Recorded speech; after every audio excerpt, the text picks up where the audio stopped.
నమస్కారం. జై శ్రీమన్నారాయణ. రాముడు అయోధ్యలోనే ఉన్నాడా అని ప్రశ్న. భగవంతుడు అంతటా వ్యాపించి ఉన్నాడు కదా, అయినప్పుడు దేవాలయంలోనే ఎందుకు ఆయన్ని సేవించుకోవాలి? పోనీ ఎక్కడో ఒకచోట దేవాలయంలో సేవించుకోవచ్చు కదా, ఎందుకు అయోధ్యలోనే రామాలయం కావాలని కోరుకోవాలి? ఎందుకు అయోధ్యలోనే రామాలయం కావాలని కోరుకోవాలి?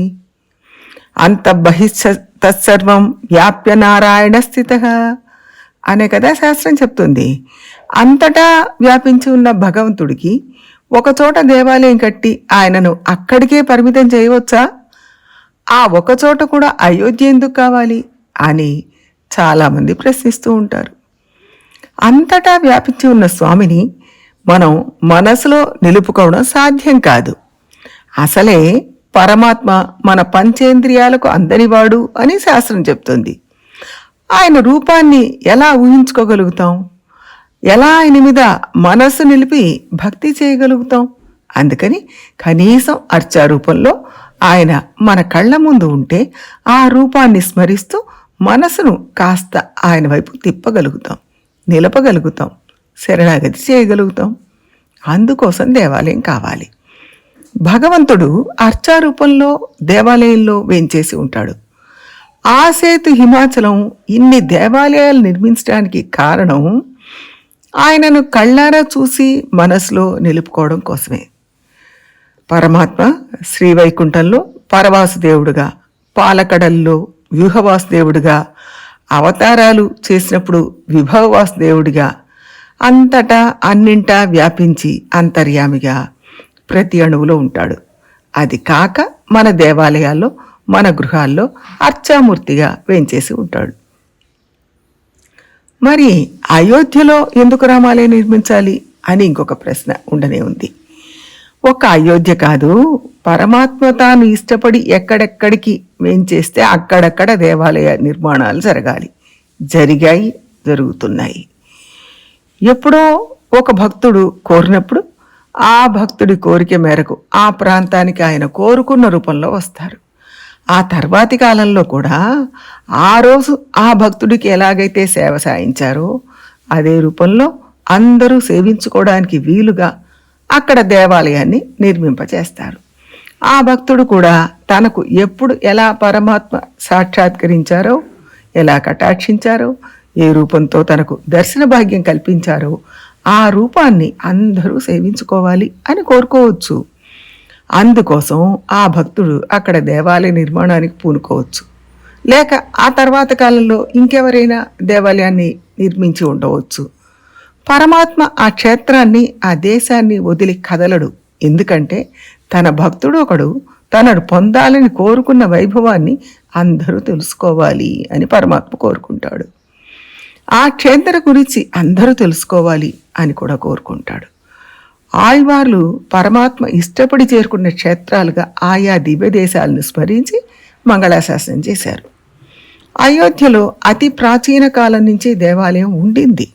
మధ్యకాలంలో లేకపోవచ్చు, అంత మాత్రాన అక్కడ ఎప్పుడూ దేవాలయం లేదు అని చెప్పలేం. ఆ విషయాన్ని అత్యున్నత న్యాయస్థానం కూడా అంగీకరించి తీర్పిచ్చింది. అందుకని ఒకప్పుడు అక్కడ దేవాలయం ఉంది కాబట్టి ఇప్పుడు కూడా అక్కడే దేవాలయం నిర్మించాలి. ఆ ప్రాంతాన్ని దేవుడు ఇష్టపడి అక్కడికి వచ్చాడు. రాముడి రూపంలో వచ్చాడు. ఆ ప్రాంతంలో వందల సంవత్సరాల క్రితం రామాలయ నిర్మాణం జరిగేటప్పుడు ఎంతమంది ఆగమశాస్త్ర పండితులు, పెద్దలు పరిశీలించి పరిశోధించి నిర్ణయం తీసుకొని ఉంటారు. ఎందరో ఆచార్య పురుషులు ఆ దివ్యక్షేత్రాన్ని సేవించి ఉంటారు, మంగళాశాసనం చేసి ఉంటారు.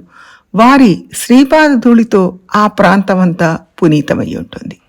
అందువల్ల అక్కడే ఇవాళ కొత్త రామాలయాన్ని నిర్మించాలి అని శాస్త్రం చెప్తుంది. దేవాలయం మొత్తం నిర్మాణం ఒక్కసారిగా జరగాల అని మరొక ప్రశ్న.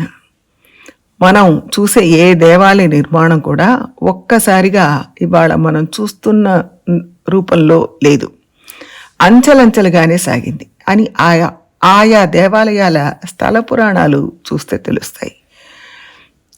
ఆయా కాలాల్లో ప్రభుత్వాలు తీసుకున్న నిర్ణయాలను బట్టి భక్తులు కృషితో క్రమంగా విస్తారంగా పెరిగి పెద్ద పెద్ద దేవాలయాలుగా రూపుదిద్దుకొని ఉండవచ్చు.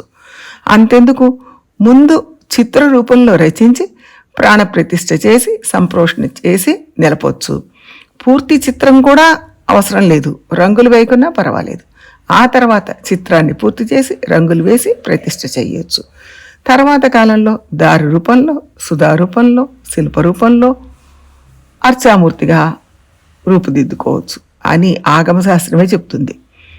అలాగే దేవాలయ ప్రాకారాలు కూడా అన్నీ ఒక్కసారి నిర్మించాల్సిన అవసరం లేదు, అలా నిర్మించబడలేదు. శాస్త్రం ఎప్పుడు ప్రాక్టికల్గానే ఆలోచిస్తుంది. దేవాలయ నిర్మాణానికి కావలసిన ధన వసతి ఒక్కసారిగా సమకూర్చుకోలేకపోవచ్చు. అందుకని అంచెలంచెలుగా నిర్మాణం చేయడాన్ని శాస్త్రం ఆమోదిస్తుంది. ఎంతటి సామాన్యులైనా దేవాలయ నిర్మాణం చేయాలి అని సంకల్పించవచ్చు, కోరుకోవచ్చు. వారి ఆర్థిక స్తోమతను బట్టి వారు దేవాలయాలు నిర్మించుకోవచ్చు. తర్వాత కాలంలో భక్తులు దాన్ని ఇంకా విస్తారంగా పెంచి పోషించడం వల్ల ఇవాళ మనం చూస్తున్న పెద్ద పెద్ద ఆలయాలుగా రూపుదిద్దుకొని ఉండవచ్చు. ప్రాకారాలని కూడా ఒక్కసారిగా నిర్మించకపోవచ్చు. ఒక్కొక్క ప్రాకారం ఒక్కొక్క కాలంలో క్రమంగా నిర్మాణం చేస్తూ వచ్చిన సందర్భాలు కూడా చాలా కనపడుతూనే ఉంటాయి. దేవాలయాల మీద ఎందుకంత సొమ్ము వృధాగా ఖర్చు పెట్టాలి? పాఠశాలలు కట్టొచ్చు కదా, వైద్యశాలలు పెట్టొచ్చు కదా అని కొంతమంది ప్రశ్నిస్తూ ఉంటారు. సమాజానికైనా వ్యక్తులకైనా విద్య, వైద్యం, ఆధ్యాత్మికం అన్ని విషయాలు అవసరమే. ఒక విషయం కోసం మరొక విషయాన్ని అశ్రద్ధ చేయకూడదు. ఇంకా చెప్పబోతే ఒకప్పుడు దేవాలయాల్లోనే పాఠశాలలు ఉండేవి, దేవాలయాల్లోనే వైద్యశాలలు ఉండేవి. వైద్యం, విద్య, కైంకర్యం అన్నీ దేవాలయం నుండే సమాజానికి అందిస్తూ వచ్చారు. దేవాలయ నిర్మాణం అనేది పుణ్యకార్యం. ఆ పుణ్యకార్యం చేయడం వలన అనేక వైద్యశాలలు, పాఠశాలలు కట్టించే అవకాశం పెరగవచ్చు. అందుకోసం దేవాలయం తప్పనిసరిగా నిర్మించాలి. ఇంకొక ప్రశ్న, ప్రాణప్రతిష్ఠ చేసే సమయంలో భక్తులందరూ అక్కడే ఉండాలా అని అడిగేవాళ్ళు ఉంటారు. అది ప్రాక్టికల్గా అసాధ్యం. అందరూ అంటే ఇన్ని వేల మంది, లక్షల మంది, కోట్ల మంది ఒక్కసారి అక్కడ చేరుకోవడం అసాధ్యం. కాబట్టి ఆ రోజు అక్కడ ముఖ్యమైన పాత్ర వహించే వాళ్ళు మాత్రం ఉంటారు. తర్వాత ఎవరెవరికి ఎప్పుడెప్పుడు వీలైతే అప్పుడప్పుడు వెళ్ళొచ్చు. ఎన్ని రోజులైనా ఉండొచ్చు, కైంకర్యం చెయ్యొచ్చు. 3 రోజులైనా ఉండొచ్చు, 30 రోజులైనా ఉండొచ్చు, ఎన్నిసార్లైనా వెళ్ళొచ్చు. అంతేగాని ప్రాణప్రతిష్ఠ జరిగే సమయంలో ఉంటేనే పుణ్యం అనే మూఢనమ్మకం అవసరం లేదు. శాస్త్రం చెప్పినట్టుగా జరగాలి, సంప్రదాయం ప్రకారం జరగాలి, అన్నీ సక్రమంగా జరగాలి. అదే ప్రధానం. ముఖ్యమైన విషయం, కొన్ని దేవాలయాల్లో మనుషులే ఉండరు, మరికొన్ని దేవాలయాల్లో విపరీతంగా భక్తులు వస్తుంటారు. ఎన్నో గ్రామాల్లో రామాలయాలు ఉంటాయి. అయోధ్యలో ప్రాణప్రతిష్ఠ జరిగే రోజున ఆ రామాలయాలకు కూడా వెళ్ళవచ్చు. ప్రాణప్రతిష్ఠ జరిగే రోజు అందరూ అయోధ్యలోనే ఉండాలి, అక్కడికే వెళ్ళాలి అని నియమం లేదు. అది ప్రాక్టికల్గా ఆమోదయోగ్యం కాదు, సాధ్యం కూడా కాదు. మన సమీపంలో ఉన్న రామాలయానికి వెళ్ళి రాముణ్ణి మనం పూజించుకోవచ్చు. జై శ్రీమన్నారాయణ.